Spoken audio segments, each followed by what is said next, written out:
자, 제가 오늘 준비한 주제는 바로 왜 주민자치인가? 그런데 잠시만요. 여기 전부 다 주민자치 위원님들이세요? 혹시 제 강의를 지난번에 주민자치 관련해서 자치분권대학에서 들으신 위원님들도 계시죠? 어찌하실까? 그러면 또 겹치네요. 그죠? 근데 그때는 왜 자치고 분권인가 했으면 오늘은 바로 왜 주민자치인가입니다. 그래서 자 보십니다. 우리 김포시입니다.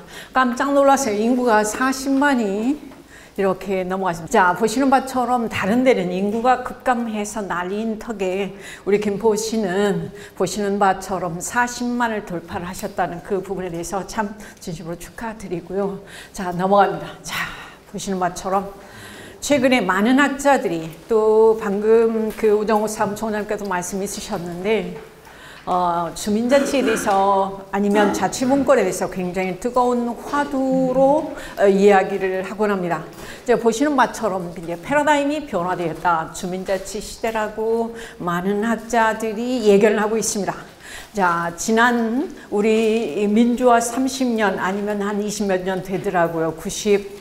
93년부터 오늘날까지를 쭉 이렇게 돌이켜보면 보시는 바처럼 각 대통령마다 임기 5년 동안에 이제 집중적으로 해야 할 업무 내용을 그래서 포괄적으로 어떤 슬로건을 만듭니다.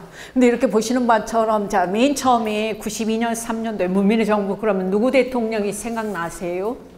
김영삼 대통령입니다. 그 다음에 국민의 정부 그러면 김대중 대통령이고 참여정부 그 다음에 국민성공시대 MB 대통령 그 다음에 자 보시는 바 국민행복시대 누굽니까 다 같이 자 박근혜 대통령이었습니다. 그 다음에 여기서 지금 보시면 조금 안 보이시는데 국민주권시대라고 여기 쓰여져 있어요. 국민주권시대 국민주권시대를 제창한 그러한 대통령이 바로 문재인 대통령입니다. 아니 국민주권 당연히 우리 헌법에 그게 다 들어있는데 무슨 여기서 지금 보시는 것처럼 자 지금 국민주권이라고 하는 것은 모두에게 우리 헌법 제1조 1항에 대한민국 민주공화국이다. 모든 권력은 누구에게 있고 자 국민에게 있고 그 다음에 거기에서 그 권한은 누구로부터 나오냐면은 자 지금 그 국민으로부터 나온다는 것이 1조 2항에 분명히 명시되어 있습니다. 그래서 어떻게 보면 국민주권에 대해서는 주권 재민에 대해서는 거의 거기서 강조를 하지 않아도 됨에도 불구하고 여기서 국민주권 시대를 여기서 제창을 했거든. 주창을 했어요. 이유는 자 여기서 우리 지난 정부 때 이게 나라냐라는 그런 생각을 해봤던 그런 국민들이 많이 있었습니다. 그러했기 때문에 국민이 여기서 실질적인 주권자임을 느낄 수 있도록 특히 자 국민 개개인이 권력과 그다음에 생성 과정에서 참여할 수 있도록 제대로 된 목소리를 낼 수 있도록 하겠다. 그럼 어떤 방법으로 여기에 보시는 바처럼 직접 민주주의. 그래서 아마 이 주민자치회가 조금 더 발전이 하게 되면 이제 주민총회라는 것이 오늘 제 후반부에 제가 이렇게 소개를 해드려요. 그래서 우리 주민들이 지역에서 주인 행세를 할 수 있는 그런 주민총회를 통해서 우리가 직접 민주주의의 의결권자로서 참여할 수 있는 그런 시스템을 정부에서 아마 만들고 있는 것입니다. 그래서 여기 보시는 직접 민주주의와 주민 참여 그 다음에 다 같이 한번 읽어보시는 바처럼 다 같이 뭡니까? 주민자치죠. 그래서 결국은 이제 자치와 분권이 제대로 될 수 있는 그런 대한민국을 문재인 대통령이 5년 내에 한번 만들어 보겠다. 이렇게 지금 작심을 하고 있는 중입니다. 자, 아까 말씀드렸던 이 부분이고요. 그 다음 작년 10월 26일 날 전라남도 여수에서 자, 지금 제5회 지방자치의 날 문재인 대통령이 전국에 자, 17개 광역 시도지사들과 그 다음에 226개의 기초자치단체 사실 기초자치단체라는 그런 말은 전 세계적으로 쓰는 나라는 우리나라밖에 없어요. 기초정부죠. 그 다음에 광역자치단체 광역정부죠. 아마 개헌이 되면 그 용어도 다 바뀔 겁니다. 그런데 광역 기초정부의 이제 시장님, 도지사님들 전부 다 함께 여기에서 자, 뭘 얘기를 했냐면 그 앞에서 자, 내년도에 올해 6.13 지방선거 때 개헌을 하겠다. 그 개헌은 골자가 뭐냐면 지방 분권에 대해서 아니면 자치 분권에 대해서 개헌을 하겠다는 어마어마한 말씀을 하셨어요. 그랬을 때 와우 무슨 얘기냐면 우리나라가 개헌을 한 게 1987년 때거든요.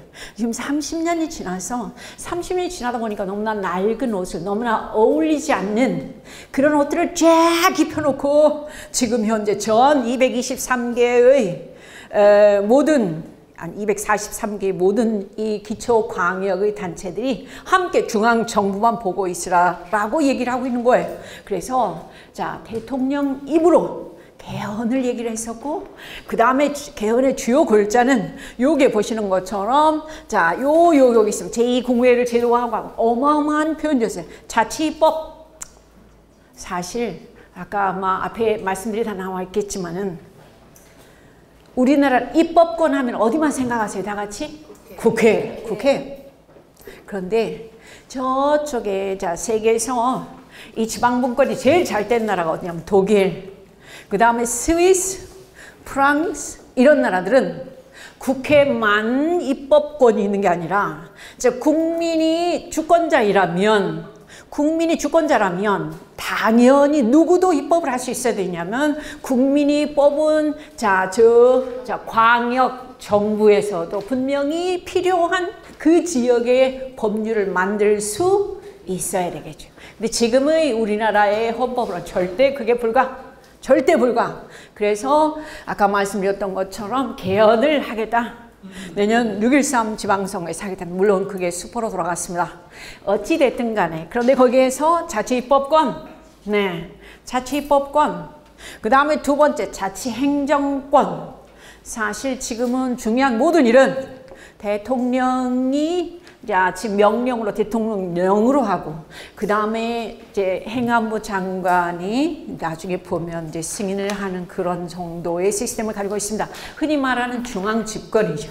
자, 그래서 자치행정을 우리 김포시에서 인구 40만 넘어가면 공무도 더 필요하고요. 그 다음 재원도 더 필요하고 그런데 그런 것들이 전혀 밑바탕에 이렇게 다뤄지지 못해요. 그러니까 굉장히 모든 것을 다 어디를 보고 있냐면 경기도를 보고 있고 경기도는 다 어디를 보고 있냐면 중앙을 보고 있어요.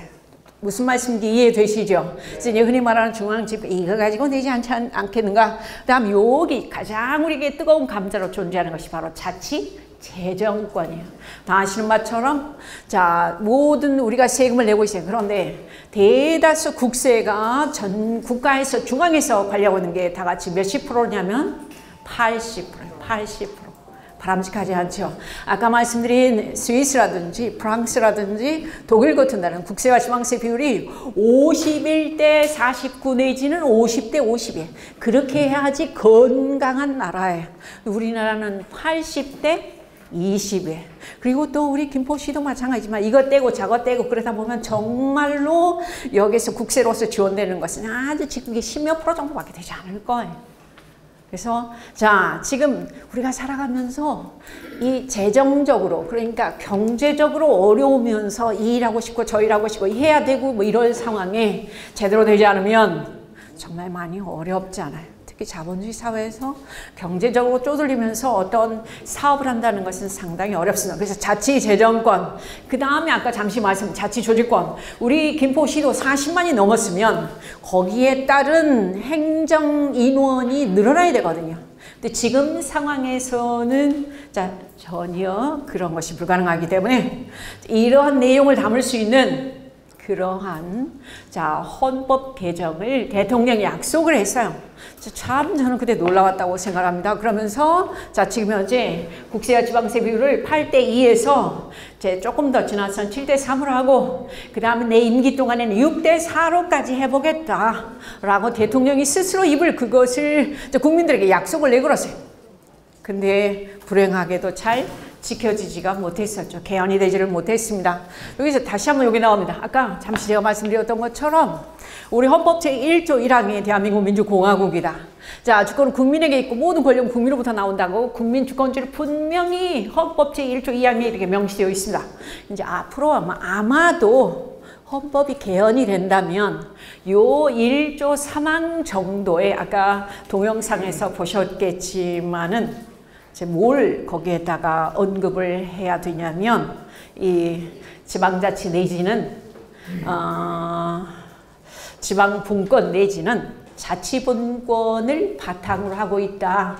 대한민국은 자치분권을 바탕으로 아니면 지방자치 지방분권을 바탕으로 이러한 이 문구 하나 딱 들어가야 1조 3항에 그래야지 그것을 바탕으로 전 대한민국의 분권이 그러니까 대통령이 중앙집권이 너무나 강력하게 자 이루어지고 있다 보니 거기에서 권력은요 항상 제가 뭐 말씀드리지 않아도 아시지만 모든 한 사람에게 권력이 너무나 집중되어 있으면 그게 항상 문제가 될 수가 있어요. 근데 우리 아까 말씀드렸던 것처럼 개헌 30년 지났으니까 조금 해야 되지 않겠는가. 특히 여기에서 우리는 주권 그리고 입법 그러면 항상 어디를 가장 우리가 머릿속에 이렇게 두고 있냐면 바로 국회만 머릿속에 두고 있는데 이제는 어떻게 보면 어느새 역사가 우리 대한민국을 이제 국회 주권주의로 이렇게 탈바꿈해버린 거 아닌가 하는 그런 생각이 들 정도로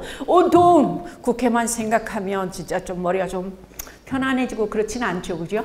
약간 스트레스로 쌓이고 그런데 그래서 이제는 입법권이라고 하는 것은 우리 국민 모두에게 있다는 것을 그렇게 된다면 우리 국민들이 조금 더 공부도 많이 하고 세상 돌아가는 데에서 관심도 갖고 그래야 되지 않을까라고 이렇게 말씀을 드려보면서 여기서 자 아까도 말씀드렸던 것처럼 대한민국은 민주공화국이라고 그러는데 어느 누구도 민주주의에 대해서 직접 관심을 갖는 사람들 별로 없어요. 민주주의 그래. 그럼 우리는 뭐 선거만 하면 되지 라고 생각하는데 조금 한 발자국 우리가 더 나아가야 되지 않을까. 그리고 특히 여기에서 공화국이다라는 것에 대해서 전혀 어느 누구도 생각을 못하고 있어요. 사실 우리가 지난 해방 이후 73년 동안 너무나 바쁘게 살다 보니까 이 공공성에 대해서 그 다음에 공동체에 대해서 별로 이렇게 생각을 못했었던 것 같아요. 근데 이제는 그래 조금 그 부분에 대해서 공공에 대해서 생각을 해볼 필요가 있겠다. 특히 우리 대한민국의 민주주의가 이제 좀 제대로 발전하도록 하기 위해서는 우리 국민 모두가 이제 정치에 관심을 가지고 그 다음 특히 자치 역량을 각 지역에서 지방에서 마을에서 동네에서 가지면서 주인 노릇을 좀 해야 되지 않겠는가 제가 이렇게 말씀을 드려봐요. 이게 이제 너무 이건 굉장히 좋아가지고 빨리 가고 있습니다. 그래서 기존에는 그러니까 전에는 우리 지난 90년, 2000년대 초까지만 하더라도 모든 것이 중앙에서 이렇게 명령하면 획일적으로, 일괄적으로 그 다음에 자 지금 탑다운만 모든 것이 이렇게 중앙에서 내려주면 그대로만 하면 되세요. 우리 공무원들도 그랬을 겁니다. 그러나 지금 2000년 접어든 이후에부터는 특히 지난 작년도 2017년도에 이제 촛불혁명을 계기로 해서는 아하 이제 모든 것이 국가 중심이 아니라 이제는 아까도 말씀드렸던 것처럼 가장 중요한 한 사람 한 사람이 우리 대한민국에 힘을 갖고 있다 해서 여기 보시는 것처럼 이제는 주민자치가 그 다음에 여기 보시는 이제는 주민주권 시대가 돌입이 되었다 이렇게 말씀을 드려야 될 것 같아요. 그래서 여러분 개인에 대한 배려가 그 어느 때보다도 조금 더 강조되고 있습니다. 넘어갑니다. 그래서 이제 왜 주민자치인가 지금까지는 이제 서론이었었다면 이제 본론으로 들어갑니다. 특히 우리 대한민국은 보시는 바처럼 주민자치가 굉장히 강조될 수밖에 없는 그런 시대적 상황적 그런 요청이 분명히 이렇게 따르고 있는데요. 보시는 바처럼 이게 너무 빨리 가네요. 자, 첫 번째, 왜 주민자치가 중요한지에 대해서는 첫 번째 제가 말씀드리고 싶은 것은 이제 우리 대한민국이 지금 현재 보시는 바처럼 1인당 국민소득이 계속해서 이제 11년째 자, 2만 불 시대를 못 벗어나고 있습니다. 무슨 얘기냐면 2006년도에 우리가 2만 795달러가 되었을 때 우리 국민들은 환호를 했어요. 야 드디어 우리가 이제는 3만 불 시대에 도입을 했다. 이제 진입을 했다. 그래서 굉장히 우리가 쾌재를 불렀었는데 2006년 이후에 자그마치 11년 동안 자, 지금 2만 불 시대를 못 벗어나고 있는 거예요. 이유는 뭘까요? 이제는 국가가 주도하고 국가가 획일적으로 이래라 저래라 하던 그런 시대를 좀 지난 거예요. 그래서 여기서 이제 많은 사람들이 여기서 문제 파악을 이제 고민을 하고 연구를 해봤더니 바로 이제는 그렇게 해서는 안 되겠다. 특히 여기서 보시는 바처럼 지난 요게 보시는 2013년 4년 때 3만 불에 곧 진입을 할 것 같은데도 계속 올속 특히 우리 국민 소득이 제일 정말 이렇게 그 국가 경쟁력도 올라갔을 때 2007년도였는데 그때만 하더라도 정말 우리나라가 전 세계에서 어깨를 쫙 펴고 아주 참 잘 나갔었습니다. 근데 요즘 최근 들어서 너무 어려워요. 자, 잠시 두 번째 페이지로 제가 이걸 가져왔습니다. 자, 보시면 2007년도에는 우리나라 국가 경쟁력이 11위였어요. 그렇기 때문에 강대국가 어깨를 쫙 겨누고 그 다음에 우리나라에서 유학생들이 유학을 가더라도 서부 유럽에서 왜 장학금을 안 줄 정도로 한국이 충분히 잘 살 수 있지 않느냐, 잘 살고 있지 않느냐 이랬는데 비해서 여기 쭉 보시는 바처럼 지난 2014년부터 계속해서 국가 경쟁력 26위에 고착이 되어 있어요. 못 벗어나고 있습니다. 여기 26위를 어떻게 하면 탈피할 수 있을까? 여기서 가장 큰 문제점이 뭘까? 아까 말씀드렸던 것처럼 지금까지 모든 제도나 그 다음 정책이 무슨 중심이냐면 국가 중심이에요. 중앙정부 중심이에요. 아하, 이게 이제 서서히 물이 고여가지고 거기에 썩고 있습니다. 그래서 많은 학자들은 얘기하기를 우리 대한민국 2018년 현재 굉장히 위기에 직면하고 있다 라고 이야기를 합니다. 이 상태를 어떻게 해야 벗어날까요? 네. 그 다음에 다 아시는 바처럼 공동체 지수도 OECD 35개, 36개국 중에서 꼴찌를 면치 못하고 있어요. 사실 이건 없습니다. 사실 따져보면 우리 대한민국 국민 5,100만은 정말 정이 있고 그리고 가장 큰 강점은 부지런함이 있어요. 우리나라 국민들처럼 이렇게 부지런하게 열심히 그렇게 사는 백성들 없습니다. 다 보시고 가셔서 느끼시잖아요. 근데 보시는 바처럼 공동체 지수가 여기서 정말이지 바닥이에요. 남 잘 사는 거 관심 없습니다. 이웃 관심 없어요. 그래서 자, 저런 부분도 대단히 아시고요. 옛날에는 불과 20년 전만 하더라도 마을에 자, 지금 초상이 났어요. 그러면 사람들이 요즘처럼 이렇게 바쁜 그런 농문길에도 전부 다 일신을 멈추고 그 다음에 망자에 대해서 전부 다 자, 명복을 빌고 그 집에 가서 일신을 해주고 지금은 옆에 누가 사는지도 관심도 없는 게 당연한 거고 그 다음에 그냥 법이 없는 게 법이고 이러한 오늘을 살아가면서 이 어려움을 어떻게 정말 극복할 수 있을까 고민이 되죠. 자, 세계경제와 한국경제 하나 더 가져왔습니다. 이 노란 것이 세계경제예요. 전부 다 평균 성장률이 3%대로 헐헐 날아가고 있어요. 우리 대한민국은 상당히 어렵습니다. 보시는 바처럼 2%대에서 이제 고전을 면치 못하고 있죠. 올해 자, 지금 한국 경제 성장률도 3%를 잡아놨다가 엊그저께 2.9%로 자신이 없으니까 내렸습니다. 근데 나머지 것들도 보면 그 다음 제가 하나 있을걸요? 청년 실업. 우리 위원님들 제가 말씀 안 드려도 자녀들이 요즘 대학 졸업해가지고 정말 먹고 살만한 직장 잡는다는 게 쉽지 않습니다. 정말 어렵죠. 체감 여기 보시죠. 23.2%면 불과 10년 전만 하더라도요. 한 11년, 12, 3년 전만 하더라도 대학생들이 그래도 취업은 했었던 것 같아요. 이 12, 3년 전만 하더라도. 아니요, 10년 전만 그렇죠. 그런데 요즘은 정말 어렵습니다. 제가 학생들 이렇게 교육하다 보면, 강의하다 보면 전에는 한 학기당 7, 8명이 교수님 저 취업했는데 그냥 시만 주십시오 라고 하는 학생들이 두두두두 나와서 이야기 되면 요즘은 진짜 아무리 눈을 씻고 봐도 그런 학생들 없습니다. 이게 우리 현실이에요. 정말 문제 있거든요. 자, 나아가서 제가 강조하지 않아도 다 아시는 그런 내용이 자, 1500조의 다 아시는 가계부채 우리를 양 어깨를 이렇게 짓누르고 있는 오늘 현실을 보면서 이 총체적인 난국을 어떻게 우리가 헤쳐나갈 것인가에 대해서 고민을 해보지 않을 수 없습니다. 여기에서 정답은 바로 어쩌면 아까 우리 앞에서 시장님이랑 말씀 주셨지만은 자치분권, 우리 스스로가 지역의 주인이 되고 동네와 마을의 주인이 되어서 여기서 힘을 밑에서부터 위로 올려줘야 되지 않을까? 그게 이제 주민자치죠. 네. 특히 아까 김윤식 전 시흥시장님이 주도하셔서 2017년 1월 달에 전국에 23개 기초자치단체 장님들이 모여가지고 저기 보시는 전국 자치분권 지방정부 협의회를 만들어서 여기에서 요게 이제 이렇게 보시는 바처럼 다 있습니다. 그래서 이분들이 이제 자치분권, 특히 주민자치에 대해서 많은 그러한 동력을 뒤에서 지원을 해주고 계시는데요. 자, 보시면 자치분권의 현실.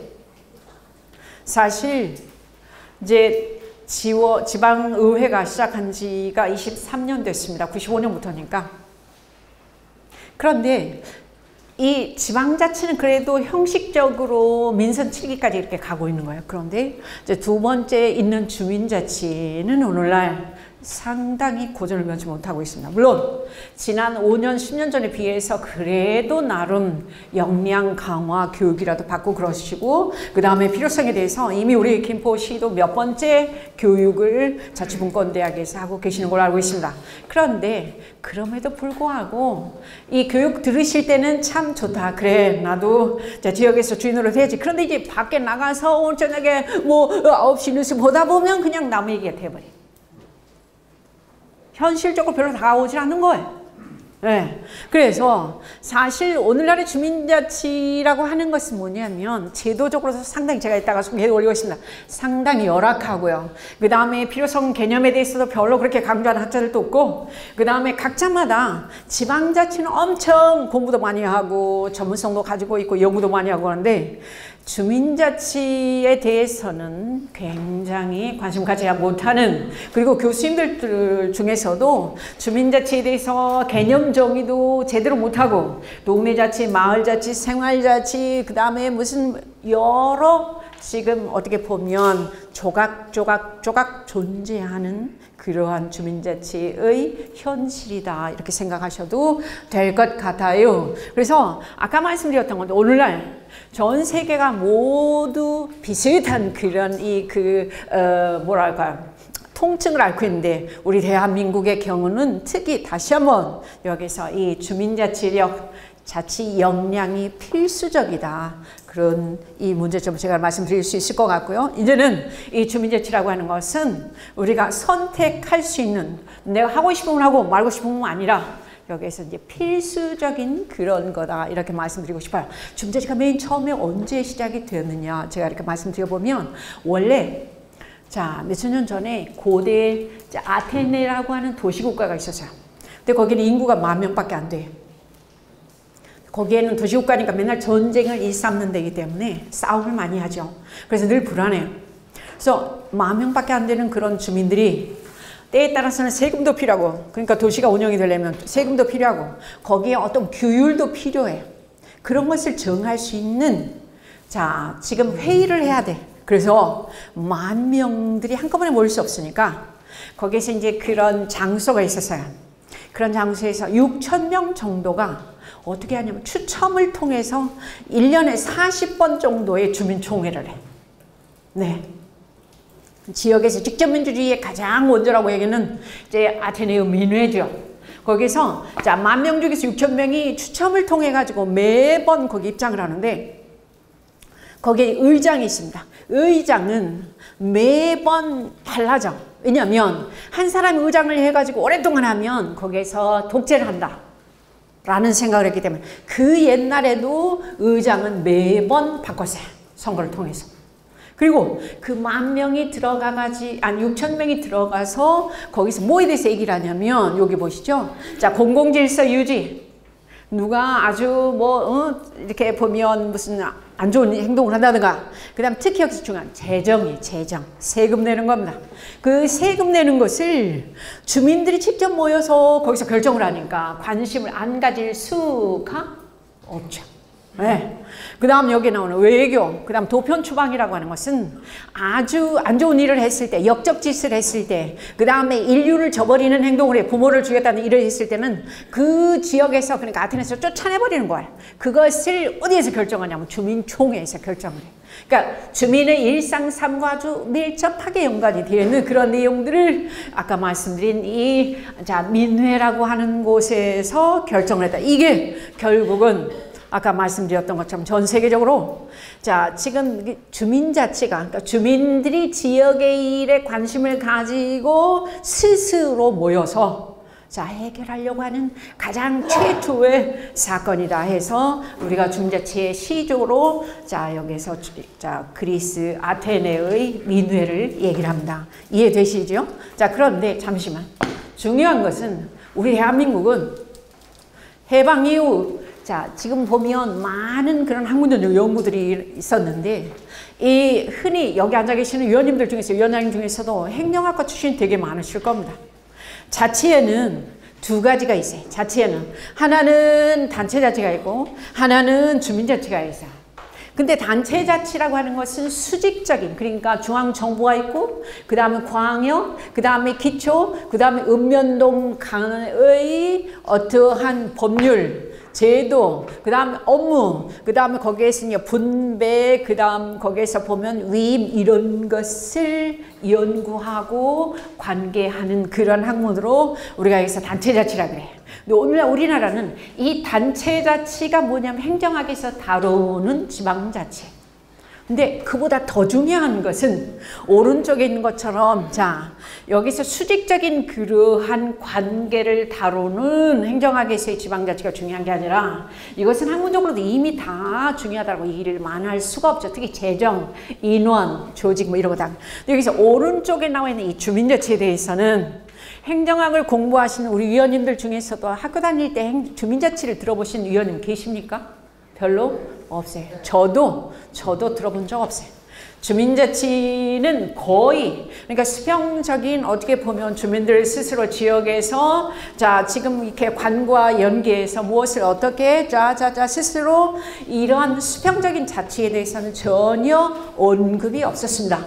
그러다 보니까 국민들이 지금 주민자치에 대해서는 전혀 신경을 쓰지를 못했었고요. 국가에서도 마찬가지로 그랬었고요. 그래서 오늘날은 어쩌면 오른쪽에 나와 있는 기존의 단체자치를 또 제도자치라고 그래요. 제도자치, 수평적이 아닌 수직적인 여기서 지금 그런 종적인 관계, 다시 말씀드리지만 중앙정부에서, 광역에서, 기초에서, 읍면동으로서의 행정의 어떤 그런 그 분배, 위임, 위탁 이런 그러한 제도자치, 단체자치에서 이제는 더 중요한 주민자치로 전환을 해야 된다. 그래서 아까 말씀드렸던 것처럼 주민자치 시대다. 우리나라에서 주민자치 제도를 처음 이렇게 출연하게 된 것은 여기에 보시는 지금 잠시만요. 1997년 12월 달에 김대중 대통령이 이제 선거를 했습니다. 근데 그때 당시 97년 12월 달에 이제 공약 100개를 내걸었어요. 그 중에 하나가 뭐였냐면 읍면동 기능 전환이었습니다. 읍면동 기능을 전환하겠다. 사실 전 세계적으로 읍면동이 있는 나라는 우리나라밖에 없어요. 읍면동을 만든 이유가 일제시대 때 일본 정부가 우리나라에서 우리 국민들에게 철저하게 들로부터 세금을 철저하게 걷어들기 위해서, 그때 당시 보면 이 쌀한톨, 그 다음에 수저젓가락 하나하나까지 전부 다 체크를 해가지고 세금을 다 매겨왔잖아요. 그렇게 세금을 철저하게 수탈하기 위해서 만든 게 읍면동인 거지. 그래서 김대중 대통령 그 역사를 알기 때문에 그걸 없애려고 그랬어요. 그래서 정권을 딱 이제 98년 2월 달에 이제 취임을 했습니다. 99년이 됐어요. 100개 공약을 내걸었으니까 거기에 대해서 읍면동을 기능 전환해야 될 거 아니에요. 그래서 2000년도에 읍면동을 없애려고 대통령은 마음 먹었는데 그것을 대단히 반발하는 사람들이 누구냐면 공무원들이었어요. 왜냐하면 그래도 5급 승진하면 읍면동에 나가야 되잖아요. 이게 딱 맞물렸네. 그래서 여차 저차 그 차 해가지고 읍면동 기능 전환을 하긴 하는데 약간 어설프게 합니다. 잘 들으셔야 돼요. 어떻게 하냐면, 자, 지금 그때만 하더라도 98년, 2000년 전에만 하더라도 우리 동사무소에 가면 공무원들이 몇 명 정도가 근무했냐면 약 30명 근무했습니다. 1층, 2층에 다 있어요. 그래서 우리는 민원인들이 자 출생신고하고 그 다음에 무슨 뭐 인감증명 떼러가고 그 다음 주민등록 등초본 떼러가고 그러면 모든 것을 다 무엇으로 했냐면 다 같이 손으로 했어요. 그러니까 공무원들 숫자 30명 필요했죠. 1층, 2층이 굉장히 아주 북적북적했습니다. 그리고 민원인들이 한 번 같으면 3시간은 기본이었어요. 손으로 다 쓰니까 다 기다려야 되고 그때만 하더라도 다 그러는 일이죠. 컴퓨터가 안 나왔으니까. 그런데 99년, 2000년도 근데 97년, 8년 요때 우리가 컴퓨터를 쓰면 혹시 컴퓨터 쓰기 전에 97년도에 우리 위원님들이 뭘 썼냐면 여기 이렇게 보면은 여기서 허리춤에서가 삐리릭 하면은 뭐예요? 삐삐 썼던 게 불과 20년 전이에요. 진짜 20년 전이에요. 그리고 그때 컴퓨터가 막 나오기 시작했는데 전화가 오면 이 컴퓨터가 다운돼 버려. 모뎀 썼어요. 네. 그래서 99년, 2000년 지나면서 이제 컴퓨터가 들어오고 컴퓨터가 이제 전산화가 되면서 우리 공무원들이 일을 자 손으로 쓰던 것을 따다다다다다 컴퓨터로 하고 그 다음에 거기서 모든 것을 거기에다가 입력을 시켜 놓으니까 자 주민등록 등본대로 가면 거기서 뚜룩뚜룩 이렇게 출력만 하면 뭐 굉장히 빨라지죠. 그래서 2000년 7월에 자, 김대중 대통령은 읍면동 기능 전환을 하면서 자, 공무원들 30명 중에 절반을 딱 잘랐습니다. 잘라서 어디로 보내냐면 시로 다 보냈어요.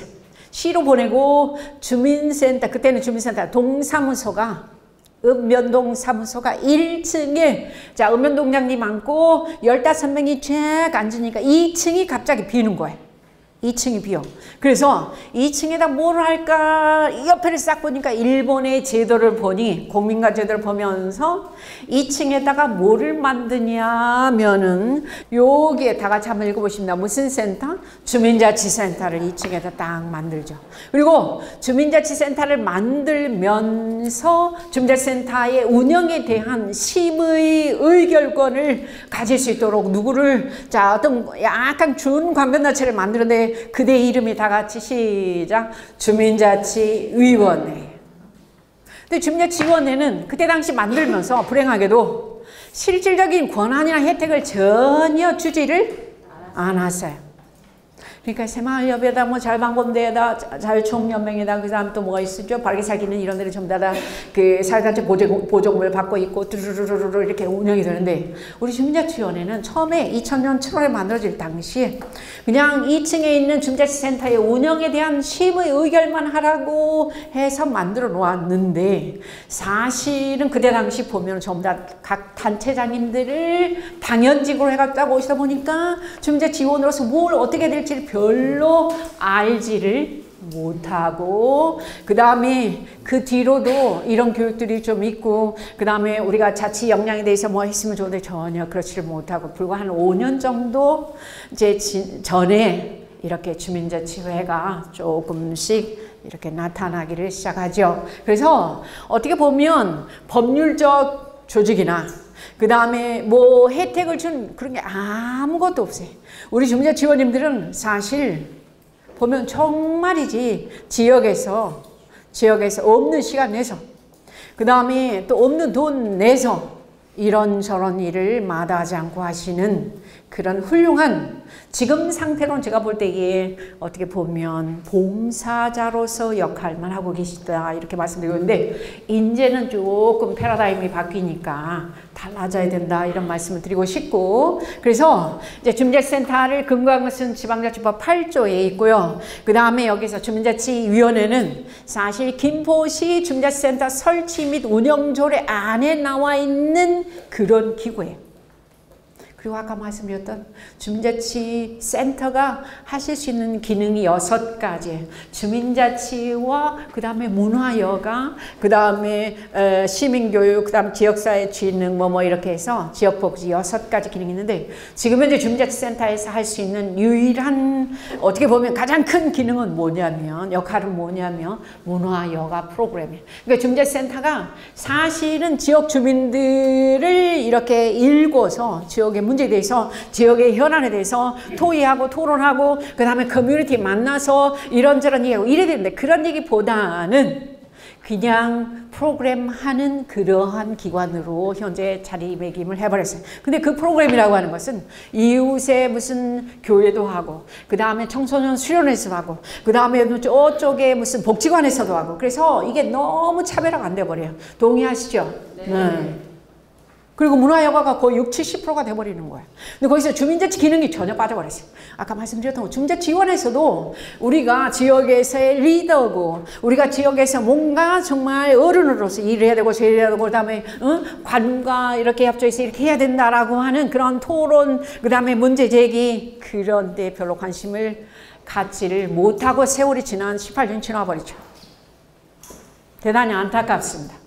네. 그래서 저 아까도 말씀드렸던 것처럼 그냥 문화여가 프로그램하고 주민자 지원님들은 어떻게 보면 만나셔서 친목하시고 그렇게 해버리는 그러니까 우리 김포시만 하더라도 이렇게 자치분권대학이 개최가 되면서 주민자 지원님들의 역량이 자 지금 강화돼야 된다라고 하는 함양해야 된다는 걸 필요하시니 이런 게 있지만 다른 데는 별로 관심 없어요. 저 밑으로 가면 갈수록 더 관심이 없습니다. 너무 죄송하게도 그냥 특히 이제 원래회 하실 때 이렇게 보면 제가 말씀드려도 오해는 마십시오. 근데 보면 이제 읍면동장님 모셔가지고 그 다음에 시의 전달사항, 지시사항, 협조사항 30분 하신 다음에 그 다음 읍면동장 주민자치위원장님 딱 오셔가지고 거기에서 이제 의결기관, 심의하고 의결. 근데 거기서 심의라고 하는 것은 매 분기별로 자 프로그램 돌아가는 거, 그 다음에 수익, 그 다음에 강사 프로그램 과목 하다 보면 거기에서 한 뭐 몇 번 들어가고 그 다음에 이제 거기서 협조사항, 지시사항, 전달사항에 그 다음에 지난달에 뭐 어쨌으니까 확인하고 그 다음에 뭐 하다 보면 또 한 20분 지나 그렇게 해서 이상 마치겠습니다. 땅땅땅 때리시고 그 다음에는 꼭 잊지 않고 어디 가시냐면 식사하러 가셔서 자 친목하시고 그 다음 워크숍은 가셔. 이거는 아니잖아요. 그렇죠? 아니 이거 아니다가 아니라 그것보다 더 있어. 저 어디 같은 경우는 막 차로 7, 8대가 워크숍 1년에 꼭꼭 가신데 이제 첫날은 위원님들끼리 전부 다 워크숍을 하셔. 친목 워크숍을. 저녁 내 주님을 모셔. 이 주민자치 주자가 술주자인지는 모르나 그 다음날 아침에 저 같은 사람 불러가지고 뭐 주민자치위원회 바람직한 역할과 기능에 대해서 강의를 해달래. 그럼 어제 차가 7, 8대가 온 줄 알거든요. 뭐 200명. 네. 오신 줄 아는데 여기 오신 분들은 기껏 10시에 그 전날 밤새 함께 친목을 열심히 하고 주민자치의 발전 방향에 대해서 논의하셨으니 한 3, 40명 오셔가지고 그냥 몸이 힘들어가지고 죽을 지경. 그런데 무슨 교육 내용이 무슨 강의가 제가 무슨 교육할 맛이나 이게 지난 10몇 년이에요. 무슨 말씀인지 아시죠? 그래도 평가받을 때는 320명 딱 써서 이상무 어쩌라고요.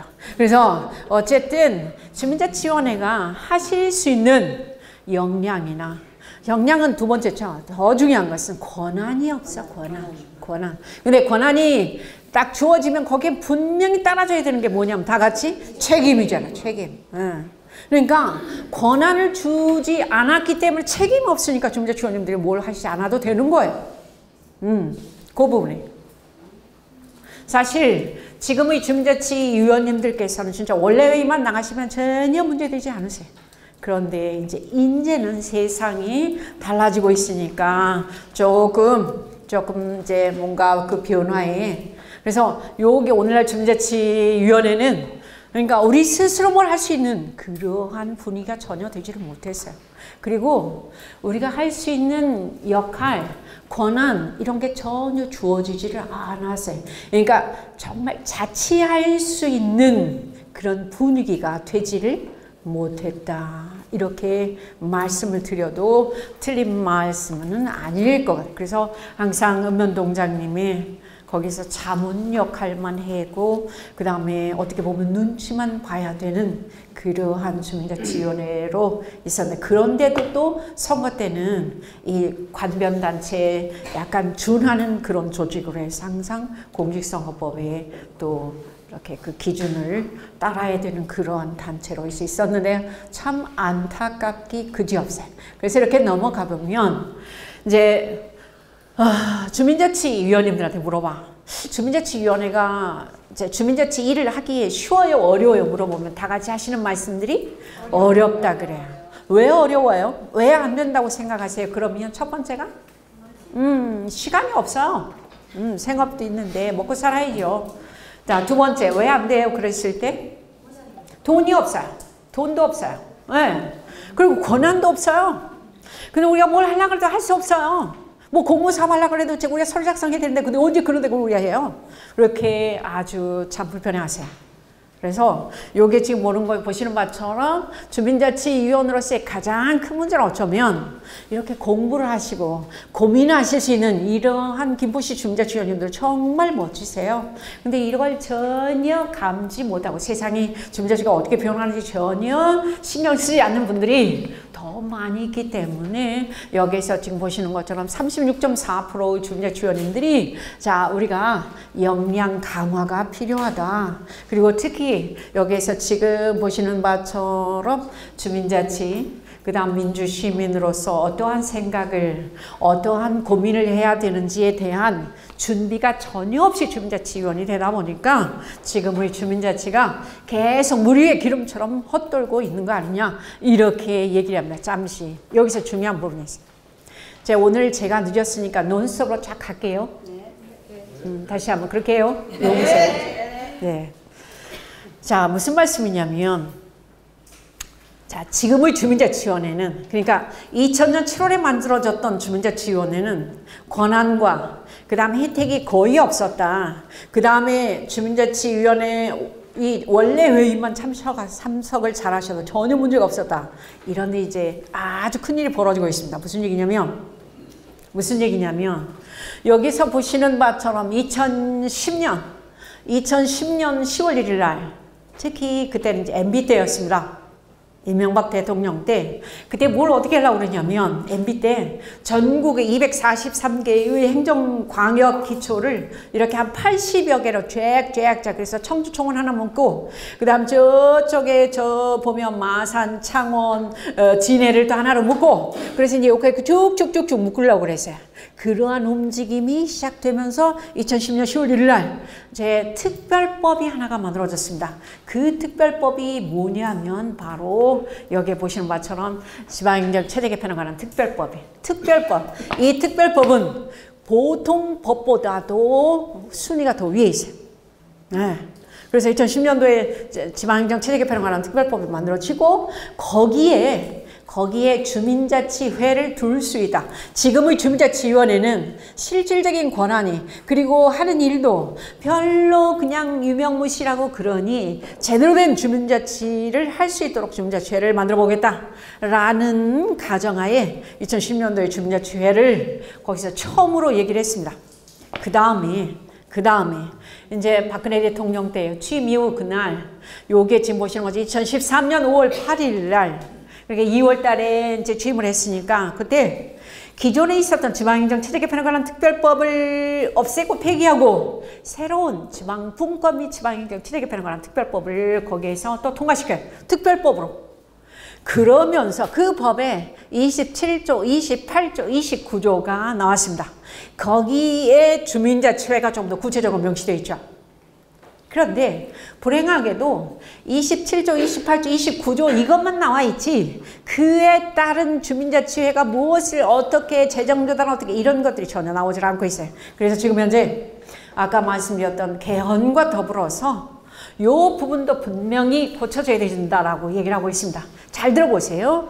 여기 보면 자 주민자치회 설치, 주민자치회 기능, 주민자치회 구성 이제 이렇게만 해 있는데 구체적인 세부 사항들이 훨씬 더 많은데 그런 것들이 없고 자 여기에서 보시면 우리 양촌읍이 2013년도에 여기서 이제 시범 사업을 했던 걸로 기억하고 있습니다. 특별교육세 그 1억을 받아가지고. 근데 지금보다는 그러니까 만약에 개헌이 되고 자치분권이 제대로 안착 정착을 하게 되면 주민자치회가 상당히 탄력을 받을 건데 보시죠. 첫 번째. 자, 지금 여기서 모든 이 그 주민자치위원회는 요 기능밖에 없어요. 요 기능. 그런데 여기다 지금 요즘 최근에 행안부에서 조례 개정을 하고 했습니다. 그런데 보면 거기에 자, 주민자치회가 되었을 때에 새롭게 그걸 뭘 넣냐면 여기에 주민총회를 넣어요. 주민총회. 근데 주민총회 하기가 쉽더라, 어렵더라? 어렵죠. 예. 또 읍면동장님이 정말 머리가 막 쥐가 나고 이제 흰머리가 더 많이 생기는 주민총회와 그 다음에 여기에 보면 마을에서 자, 지금 주민자치 자치 계획을 우리가 이렇게 하겠다 저렇게 하겠다 그 계획을 수립할 수 있으셔야 돼요. 이것까지도 다 넣었어요. 그런데 이 정도의 수준이면 주민자치회에서도 상당히 난이도가 높은 그런 사업 내용들입니다. 지금의 주민자치회로서는 저는 별로 기대하지 않아요. 자, 획기적인 뭔가 변화가 있어야 될 것 같은데, 자, 보시죠. 자, 지금 행안부에서 얘기하는 주민자치회가 되었을 때에 지금은 주민자치위원회보다도 자, 지금 권한을 훨씬 더 드리는데 첫 번째가 여기에 보시는 건 협의심의 기능이에요. 협의심의 기능이라고 하는 건 지금의 자, 양촌읍에서 주민자치회가 되어 있어도 어떻게 지금 진행하고 계시는지 모르지만 주민자치 안 놔두고 풍무동에서 만약에 발전이 도시가 재개발로 인하여 아니면 거기에다가 무슨 도서관을 만들고 그 다음 거기다 공원을 만들고 그런다 그러면 지금 김포시 도시관리국장님은 풍무동 주민자치회에 오셔가 주민자치위원회에서 회로 바뀌었다 그러면 거기에 오셔가지고 그 부분에 대해서 상세하게 설명을 해주시고 협조를 구하고 그 다음에 거기에서 이렇게 하려고 하는데 주민자치회 위원님들이 동의하십니까? 자, 찬성하십니까? 에 대한 협의의 대상이 되는 게 바로 주민자치회. 근데 지금까지 주민자치위원회는 그래서 정책의 협의의 대상이 되고 그 다음에 파트너가 되고 그런 것은 있었다 없었다? 없었죠. 그러니까 주민대표기구로서의 주민자치위원님들에 대한 위상을 이제는 그렇게 높여주는 거예요. 정책의 대상으로서 협의 기능을.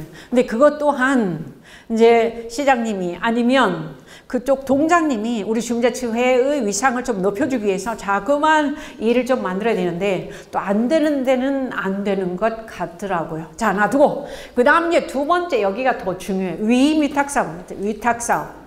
뭐 얘기냐면 주민자치회가 되었을 때는 수익사업을 하실 수 있도록 하는 거예요. 그리고 특히 자, 아까 잠시 말씀 나왔는지 모르지만 지금 현재 주민자치위원회는 우리가 단돈 10,000원이라도 주민자치위원장님의 입장에서 자, 지금 주민자치센터의 프로그램 운영으로 인하여 돈 10,000원이 남은 거를 우리 동장님의 허락 없이 쓰실 수 있다 없다. 그런 권한이 있다 없다. 다 같이? 없어요.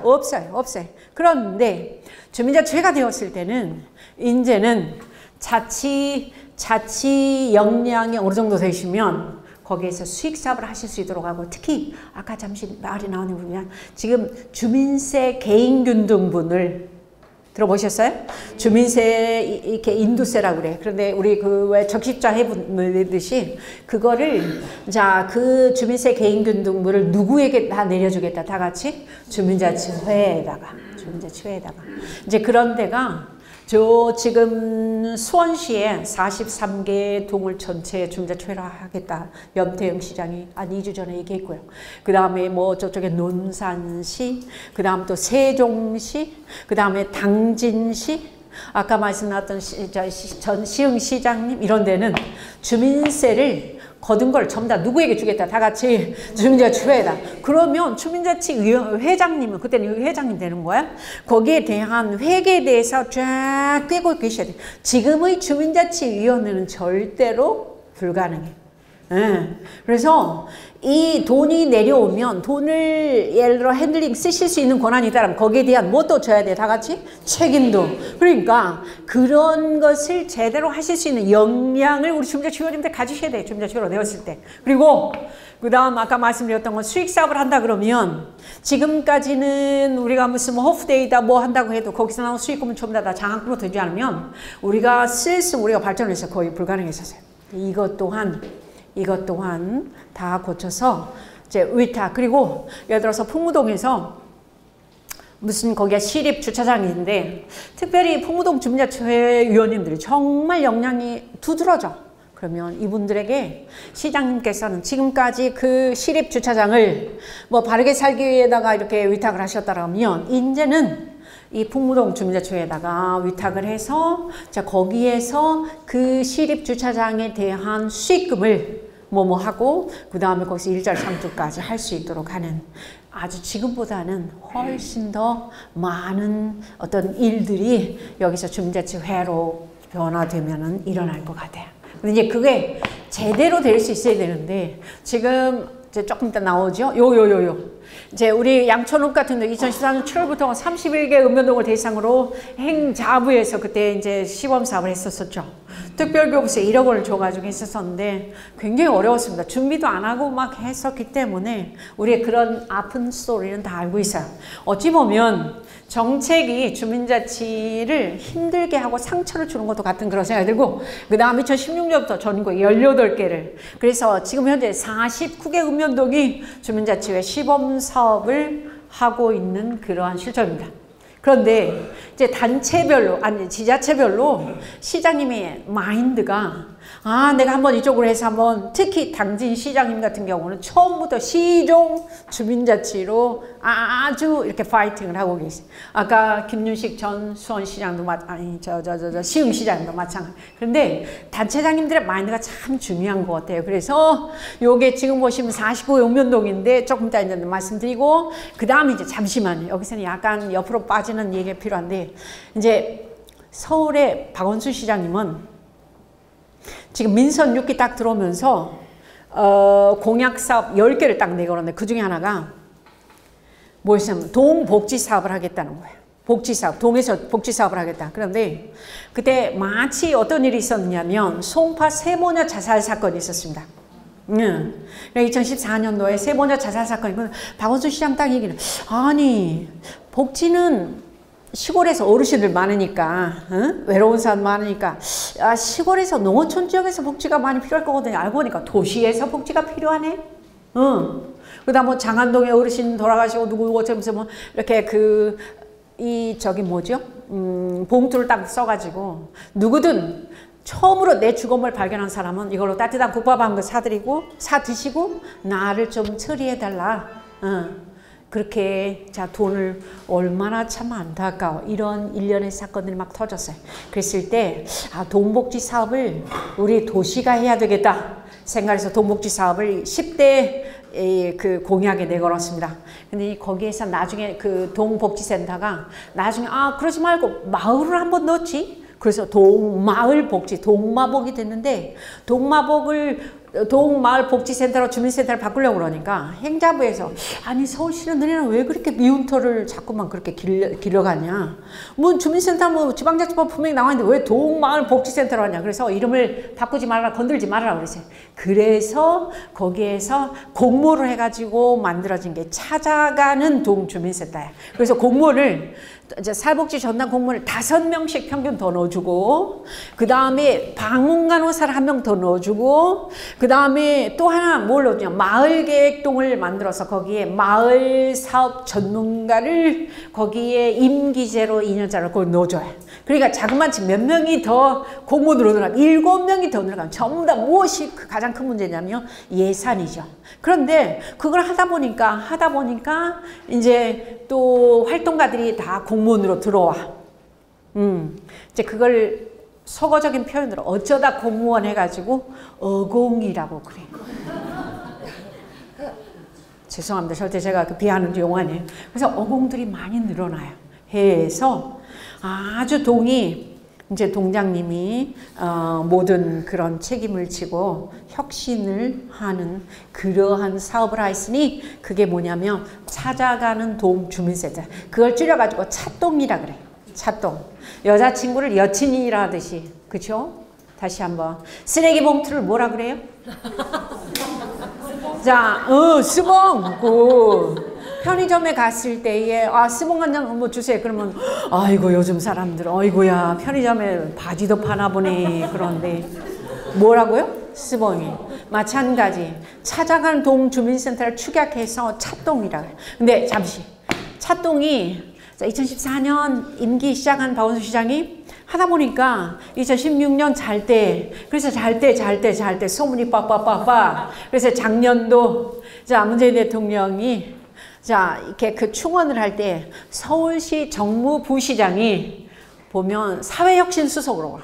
하승창 혁신수석이. 그래서 그분이 찻동을 전국화해. 찻동을 전국화해. 그래서 동, 마을, 복지를 전국으로 이렇게 확대하겠다. 이게 유명한, 다 같이 한번 읽어보십니다. 혁신읍면동에. 그래서 작년도 11월 달에 20개 동을, 전국의 읍면동을 공모로 해서 1억 2,300의 사업비를 내려주죠. 잘하고 있는 데를 20개의 읍면동을 여기서 혁신읍면동으로 추천을 해요. 이렇게 공모를 통해서. 그 다음에 올해 2018년도에 20개를 200개로 하려고 그랬어. 작년 연말에.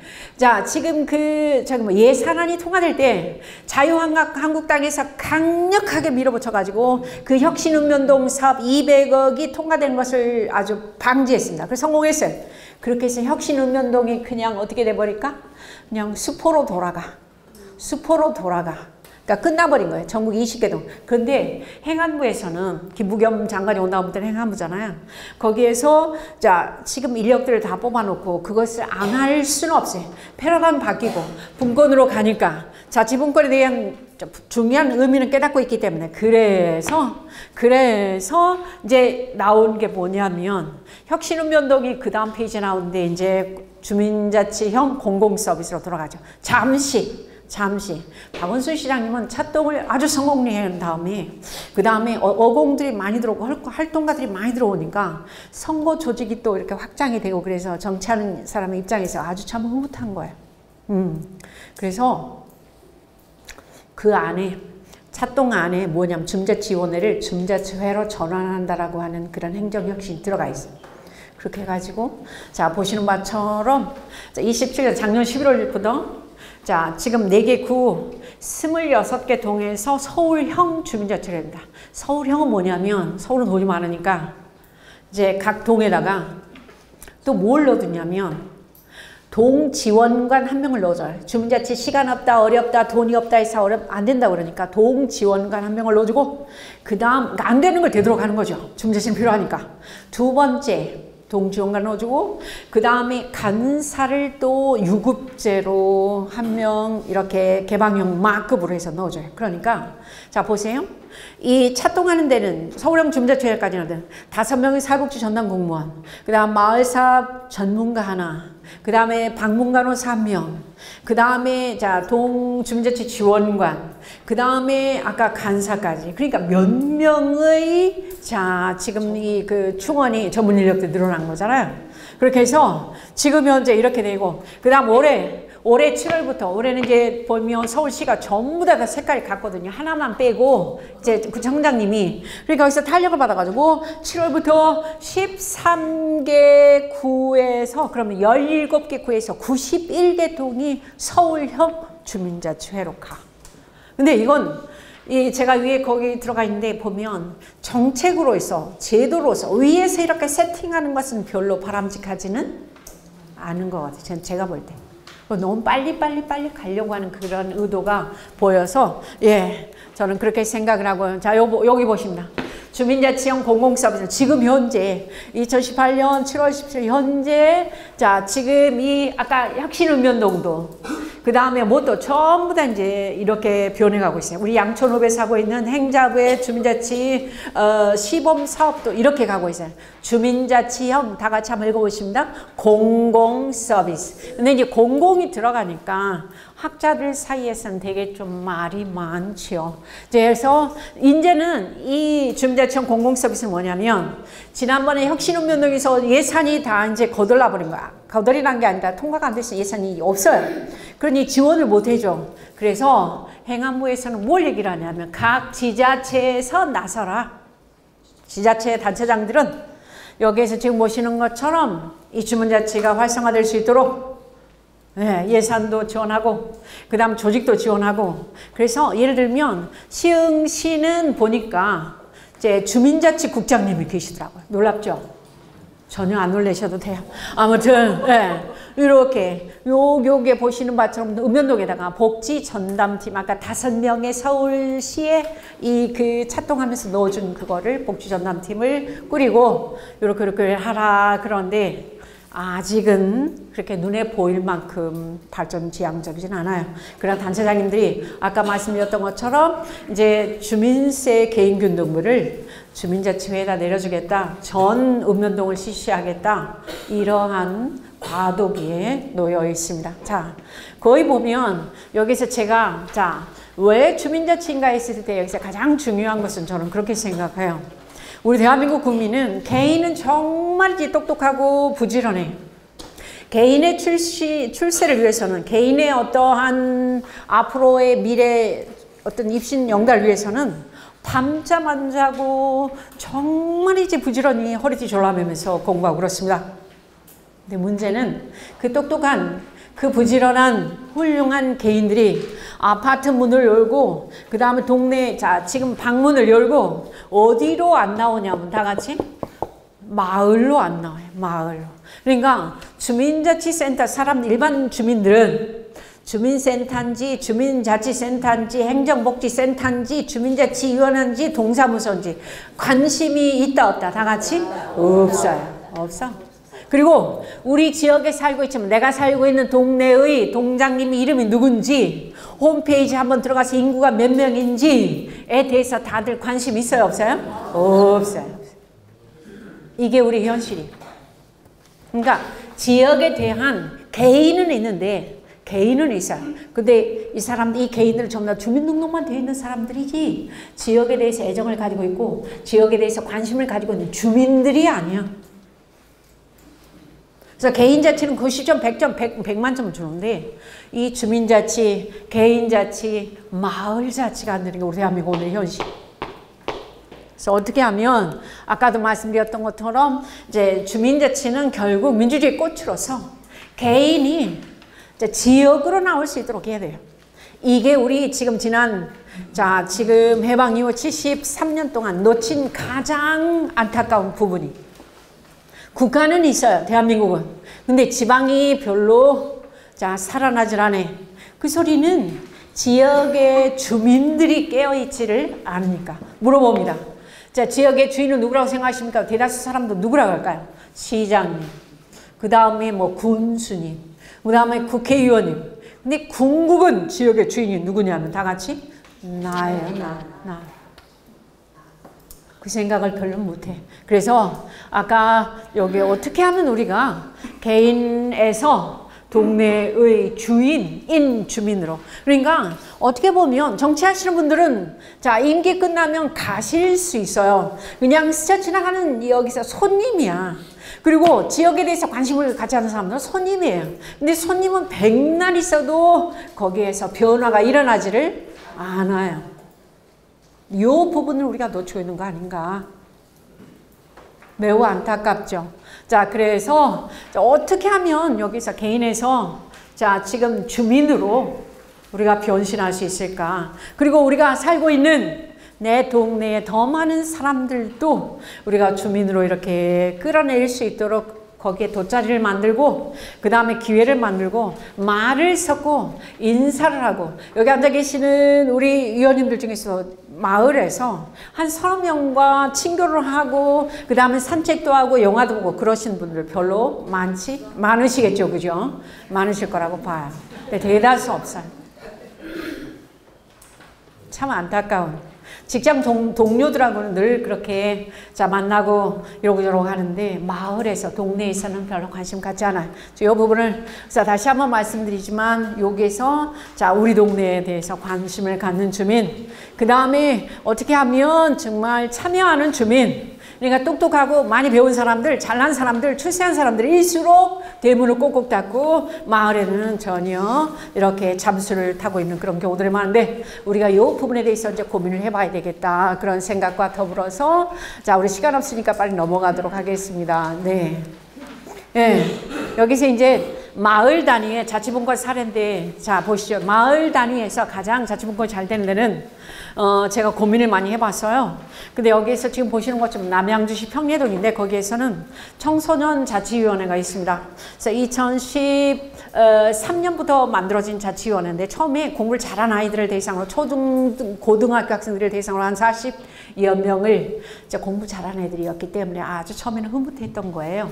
그래서 아주 잘하다가 최근에는 이제 초등학생들도 좀 어렵다. 중고등학교, 중1, 2와 고1 세 학년 학생들 대상으로 이제 공부 잘하는 아이들 빼놓고 그 다음에 자기 소개서를 써가지고 오면 그걸 중자치원님들이 자 심의를 해서 자 선출을 해가지고 중자치 위촉을 한 다음에 그 학생들 대상으로 뭘 하냐면 첫째 MT를 보내는 거예요. 멤버십 트레이닝을 해서 그럼 그들이 2박 3일 있으면 자기네들의 끼, 자기네들의 리더십을 전부 다 보여주는 거예요. 거기서. 근데 거기에서 어떤 아이들은 정말 출중한 리더십, 어떤 아이들은 조금 그래서 그 갔다 온 다음에 거기서 이제 임원진을 뽑아 자기들이 호선을 해서 네. 그런 다음에 이제 그들이 원래 회의를 하는 거예요. 매월 우리 중자치원회 원래 회의 하듯이 그들이 하는데 지역의 발전을 위해서 이런 일 저런 일 그런 일을 그러니까 그들이 임원진에서 주제도 결정을 해. 이렇게 주는 거 아니에요. 그렇게 해서 자 이런저런 건의사항 그 다음에 의결된 사항들을 중자치원에서 수용을 하고 이번에 우리가 무슨 뭐 친목을 위해서 자 뭐 겨울에 여름에 저 어디를 놀러 가고 싶다 그런 거 다 받아줘 하면서 잘 진행이 되고 있다. 그래서 자치분권의 대표적인 그러한 이 사례로서 제가 이렇게 소개를 하고 싶었고요. 자, 요게 지금 두 번째는 세상이 이렇게 변하고 있어요. 이미 다 아시고 계시겠지만 저쪽에 금천구 지금은 전 구청장님 되셨는데 여기서 보시는 바처럼 독산 사동에서는 자 민간인을 대상으로 동장을 공모를 해봤어요.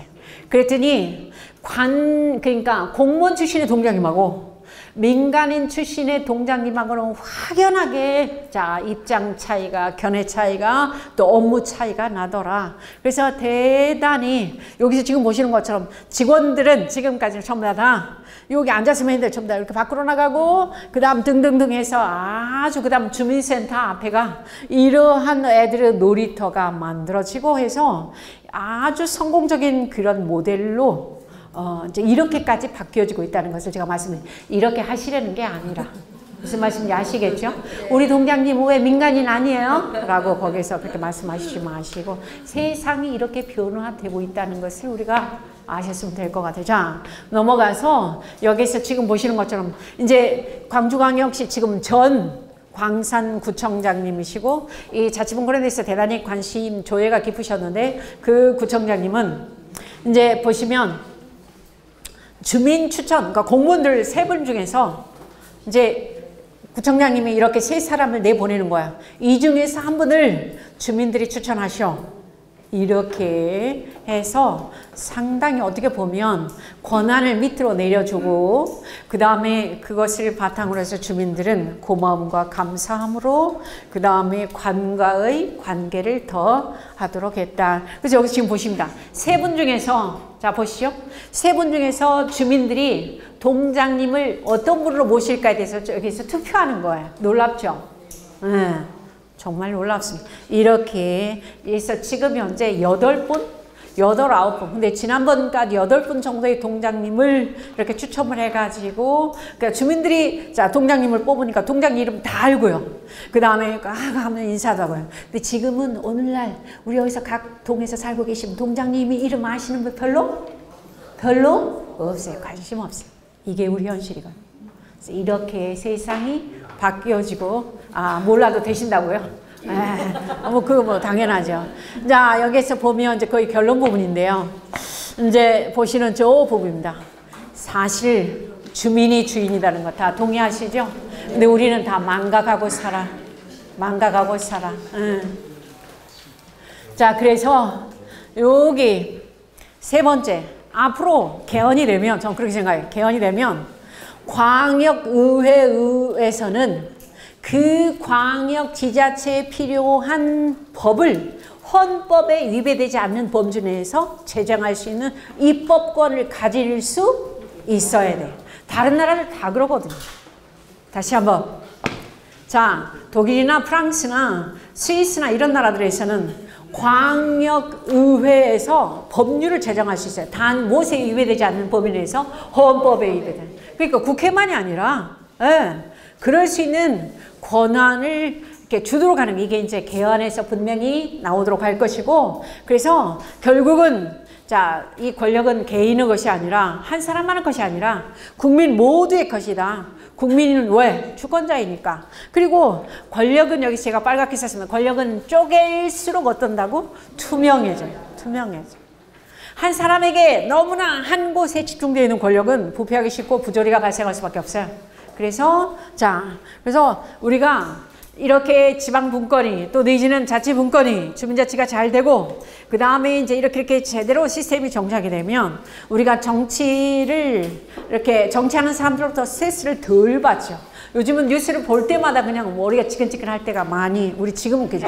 그 다음에 여기서 정치 혐오주의가 없다는데 넘어가서 아까 잠시 이제 주민총회가 되면 이렇듯 주민 모두가 직접민주주의에 참여와 이를테면 자치의 대안으로, 우리가 주인이니까 우리가 이런 부분에 대해서 이렇게 저렇게 그렇게 의제도 발굴하고, 그 다음에 의제가 이제 어느 정도 정책으로서 이렇게 만들어질 수 있도록 우리 스스로가 주인 노릇을 할 수 있는, 여기 지금 보세요. 주민자치회가 한가운데 있고, 그래서 모든 단체들을 총괄을 해서 그렇게 해서 이제 주민총회가 있으면 거기서 결정된 것은 거의 이제 실현되어지는 것으로 우리가 봐야 된다. 이렇게 생각하시면 될 것 같고요. 자, 그래서 주민총회가 제일 먼저 만들어졌던 데는 저쪽에 스위스에서 한 600년대 전에 만들어졌어요. 근데 여기에 보면 요 장소는 평소에 1년 364일은 다 비어 있어요, 장소가. 근데 1년 중에 딱 하루만 주민들이 모여. 그날이 5월 첫 번째 일요일 날 아침 9시부터. 근데 스위스 국가법에는 선거권은 만 18세 이상이에요. 근데 여기 주민총회는 만 16세 이상이면 다 와서 선거를 할 수 있어요. 세금, 그 다음에 무슨 뭐 이런 저런 것들을 다 주민들이 결정해요. 거기는 자, 국가가 중요한 게 아니라 지역 주민이, 그리고 아까 말씀드렸던 것처럼 읍면동이라는 데가 없으니까 주민들이 항상 그 성당이나 교회에 오던 사람들이 거기서 일주일마다 모여가지고 지역의 발전에 대해서 얘기를 하고. 자, 이렇게 보시면 이 부분은 뭐냐면 국가에서 그때 당시 무슨 일이 있었냐면 이 무슬림들, 그러니까 왜 저기 눈 가리고 이게 다음에 있을, 요겁니다. 요 여성들이 길거리 이거 입고 다니면 약 한 30만 원의 벌금을 내도록 해요. 근데 이제 이게 법으로 통과됐어. 프랑스나 스위스에서. 근데 여기서 자, 지금 글라루스에서는 뭐라고 했냐면, 왜 우리가 저 옷을 입은 사람들이 우리에게 피해를 주는 것도 아닌데 우리 스스로 저 사람들에게 뭐 이래라 저래라, 그건 아니다. 우리 지역에는 저렇게 옷을 입은 여성들도 벌금 안 내고 관광객을 얼마든지 와라. 우리는 열려있다. 라고 결정하는 게 바로 여기. 빨간 우리는 찬성이단 말이에요. 응? 그러니까 국가에서는 이제 금지를 해서 헌법상 그거를 자, 세금을 뭐 30만 원 내도록 벌금을 내도록 하는데, 여기는 지역에서의 주민총회에서 이것을 우리는 괜찮다라고. 그러니까 그만큼 주인 정신을 봐서 아까 여기가 이제 그 1년 중에 딱 한 번 이렇게, 그리고 이제 많은 사람들이 오니까 1% 이상은 주민들이 오니까 전부 다 여기에서 이제 색깔별로 대충 그거를 눈대중으로 이렇게 하는 거예요. 결국 이제 우리 마을이 곧 국가다. 그래서 주민자치가 잘 될 수 있는 그러한 분위기로, 그 다음 특히 개헌이 된다면, 개헌이 설령 조금 늦어지더라도 우리의 역량을, 우리의, 자, 지금 아까 말씀드렸던 것처럼 눈높이에서 좀 키워야 되겠다. 그리고 선진국들은 주민자치를 잘해서, 그 선진국이 되는데, 요게 지금 나옵니다. 선진국이기 때문에 주민자치를 한 게 아니라, 보시는 바처럼 주민자치를 통해서 선진국이 된 거예요. 그러니까 자치 역량을 스스로 키워서 그들이 오늘 정말 전 유럽에서 보면 세계적으로 우뚝 설 수 있었다. 이렇게 하시면 될 것 같고, 자, 그래서 핵심 가치다. 그래서 3만 불 시대를 우리가 이렇게 넘을 수 있는 그런 부분이다. 그리고 옛날에 여기 보시죠. 옛날에는 우리가 여기저기 가가지고 벤치마킹해서 그냥 대충 모방이 곧 이를테면 창조다 그랬어요. 근데 이제는 그러시면 안 되고, 여기에서 자, 이러이러한 문제들을 지금까지는 국가에게만 맡겨놓고 우리는 모른 척 했었는데, 이제는 더 이상 국가의 실패를 우리 국민의 실패로 우리가 이어지도록 할 수는 자, 없다. 이 상황에서 우리가 조금 더 국민 모두가 주민자치에 선복이 되도록 해야 할 것이며, 그 다음 특히 맨 마지막 말에 제가 사공이 많으면, 옛날에는 배가 어디로 간다 그랬어요? 산으로 간다 그랬어요. 근데 이제는 사공이 많으면 배가 더 잘 가, 빨리 가. 구글 검색하고 네이버 검색하고 누구는 뭐 티맵으로 하고 뭐든 뭐 그렇게 해서 더 잘 가. 이런 시대적인 변화를 우리가 지금 목전에 두고 살아가고 있는데, 이제 조금 달라지겠죠. 마지막입니다. 이게 뭘로 보이십니까? 오뚜기예요, 오뚜기. 네, 구글에 들어가서 아무리 오뚜기를 제대로 찾았는데 이거밖에 없었어요. 죄송하고. 자, 지금 보시는 이 오뚜기의 특징이 있어요. 특징, 뭘까요? 맞아요. 넘어지지 않아요. 멋지세요. 넘어지지 않아요. 좋아요. 넘어지지 않는 이유는 무게가 어디에 있으니까? 그렇죠. 아래가 있으니까 넘어지잖아. 마찬가지. 우리 대한민국이 지금까지는 어떻게 보면 이 무게중심이 너무나 머리에 상부에 있다 보니까 자꾸만 넘어질 뻔하다가 또 일어서서 이렇게, 그래도 지금 이렇게 정말 제대로 된 대한민국을 끌어가고 있는데, 아까 말씀, 이제 모든 무게중심을 누가 가지고 있어야 되면 다 같이 주민. 그래서 주민들이 자치를 제대로 할 수 있을 때에, 그럴 때에 우리가 자, 넘어지지 않는 오뚜기처럼 설령 넘어지더라도 우뚝 일어날 수 있는 힘을 갖지 않을까 하는 그런 생각. 제가 마지막으로 제시해드리는 오뚜기, 그러면서 자, 불가능은 없다. 애벌레도 날개 다르면 날 수 있어요. 근데 아유 못 날아 그러면 거기서 못 나는 거, 이미 그건 아웃이에요. 그래서 우리가 날 수 있다라고 하는 그런 가능성을 가지고, 자, 지금 시간이 어찌였을까? 7분 전에. 자, 어떻게, 왜 주민자치인가에 대해서 아마 주민자치 개념 이런 건 아마 다음 주에 또 공부하실 수 있으실 겁니다. 그래서 오늘은 여기까지인데, 자, 어떻게 도움 되셨습니까? 네. 함께 박수 치면서 오늘 여기서 저도 마이크 놓도록 하겠습니다. 고맙습니다.